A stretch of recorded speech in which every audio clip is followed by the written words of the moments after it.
नमस्कार दोस्तों, मैं डॉक्टर अजीत कुमार आप सबों का फिर से एक बार स्वागत करता हूं। आज हम एक नए वेटनरी बोलस के बारे में जानकारी लेंगे और ये जो बोलस है जैसे कि आप देख पा रहे हैं ये फेरिकाइंड वेट बोलस है। और चलिए तो बिना देरी किए हुए हम लोग इसके बारे में जानकारी प्राप्त करते हैं। और अगर आपको ये वीडियो पसंद आए तो लाइक और सब्सक्राइब कर देंगे इस वीडियो को। तो शुरू कर दोस्तों, जैसा कि आप लोग देख पा रहे हैं मेरे हाथों में ये फेरिकाइंड वेट बोलस। इसके बारे में मैं बता दूं कि ये वेटक्योरा मैनकाइंड का प्रोडक्ट है और ये जो है न्यूट्रिशनल फीड सप्लीमेंट होता है जो कि आरबीसी के फॉर्मेशन को सपोर्ट करता है। तो आगे नेक्स्ट हम लोग देखें कि इसका कंपोजिशन क्या होता है। जब कंपोजिशन की बात करते हैं तो इसमें फेरस फ्यूमेरेट 1500 मिलीग्राम के रूप में और फॉलिक एसिड जो होता है वो 7500 मिलीग्राम के रूप में और विटामिन B12 जो होता है वो 75 mcg के रूप में इसमें मौजूद होता है।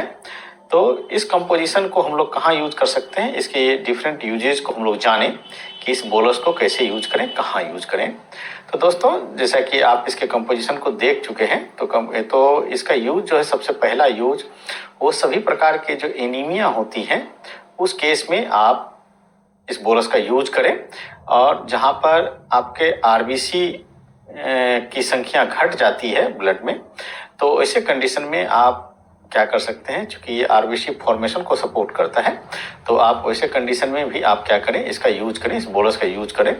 जहां पर किसी भी कारण से अगर ब्लड लॉस हो जाता है शरीर से जानवरों में, तो वहां पे आप क्या कर सकते हैं कि इस बोलस का यूज कर सकते हैं। इसी प्रकार से अगर अगले यूज को हम लोग देखें तो जो वीकनेस का कंडीशन होता है जिसमें कि मवेशियों के शरीर की ताकत घट जाती है, उठने बैठने में समस्या होती है, तो एक सपोर्टिव थेरेपी के रूप में आप क्या कर सकते हैं, इस फेरिकाइंड वेट बोलस का आप यूज कर सकते हैं। इसी ढंग से अलग अलग प्रकार के जो पैरासिटिक इन्फेस्टेशंस होती हैं जिसमें कि आपको पैरासिटिक जो एक्टोपैरासिटिक खास करके होता है या इंडोपैरासिटिक होता है जो कि ब्लड को चूसता है, तो ऐसे कंडीशंस में आप क्या करें कि इसका यूज करें, उनको इरेडिकेट करने के साथ साथ आप इसको भी क्या करें, यूज करें, जिससे कि ब्लड का मेंटेनेंस होता रहेगा शरीर के अंदर। इसी प्रकार से डिफरेंट प्रोटोजोल इन्फेक्शन जो होते हैं, जैसे कि आप बोल सकते हैं थैलेरिया है, बेबिसिया है, एनियाप्लाज्मा है, इन सब तरह का जो केस होता है वहाँ पे चूंकि आप क्या कर सकते हैं कि इसको इस फेरिकाइंड वेट बोलस का आप क्या कर सकते हैं, यूज कर सकते हैं। और एक यूज और आप एक कंडीशन होता है जिसको कि पाइका बोलते हैं, अनवांटेड चीजें कंजप्शन करने का जो केस होता है, वहां पर भी आप क्या कर सकते हैं, आप इस फेरिकाइंड वेट बोलस का आप बखूबी यूज कर सकते हैं। तो दोस्तों, इसका एक बहुत बड़ा क्षेत्र है यूज करने का। तो हम लोग देखें कि इसका डोज कितना होना चाहिए।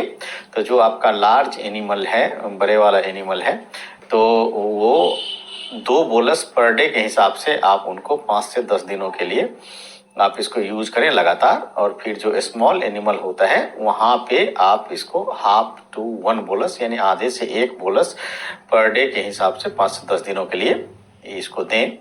और ये जो दोस्तों ये है आपका प्रेगनेंसी सेफ है।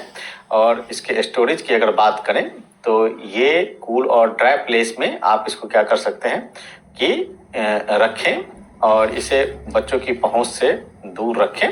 और मैं इसके स्ट्रिप को आपको दिखाना चाहूँगा कि जैसा कि आप देख पा रहे हैं कि ये जो होता है एक बोलस के रूप में, इसमें आप देखें एक स्ट्रिप में इस प्रकार से 5 बोलस होते हैं।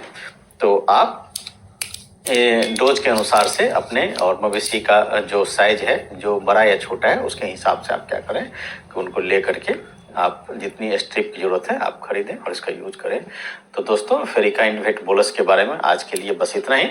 हम लोग एक नए वेटनरी मेडिसिन के बारे में जल्द जानकारी प्राप्त करेंगे। तो आज का वीडियो देखने के लिए आप सबों का धन्यवाद।